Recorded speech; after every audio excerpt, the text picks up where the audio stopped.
শুধু শহীদের সংখ্যা ভুলে যাওয়া না, 24-এর বিপ্লবকে বিপ্লব বললে স্বীকার করতে চায় না। শুনেন, এই সালাউদ্দিন সাহেব এর আগে কতবার এই আগস্ট বিপ্লবকে বিপ্লব বিপ্লব বলিছে দেখেন। কক্সবাজার আরও 2 সন্তান এই জুলাই আগস্ট বিপ্লবে শহীদ হয়েছে। দেখেছেন? আরো দেখেন। জনগণ তাদের গণতান্ত্রিক অধিকার ফিরে পাওয়ার জন্য এই গণবিপ্লব সংগঠিত করেছে। দেখেছেন? আরো আছে দেখেন।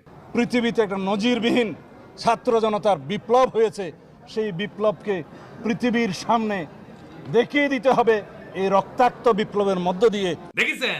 বিপ্লব বিপ্লব বলতে বলতে কাইট হয়ে পড়ে যায়। এইবার বলেন যে কয় মাসের মধ্যে শেষ চোখ উল্টায় দিচ্ছে, দেখেন কি করছে। এদেশে গণতান্ত্রিক গণঅভ্যুত্থান, ছাত্র গণঅভ্যুত্থান সৃষ্টি করেছে। কেউ যদি এটাকে বিপ্লব বলতে চায় তাহলে আমি দুঃখ প্রকাশ করব, এটা কোনো সামাজিক বিপ্লব নয়। তো সালাউদ্দিন সাহেব, আপনার ওটা মুখ না গোয়া? হাসিনার সাথে তফাৎ কি? হাসিনা চোখে মুখে মিছা কথা কইতো, আর সালাউদ্দিন সাহেব নিজে যা বলছে সেইটা 1 বছর না যাইতে যাইতেই ঘুরে ফেলছে। ক্ষমতায় গেলে কোনো প্রতিশ্রুতি রাখবে এরা?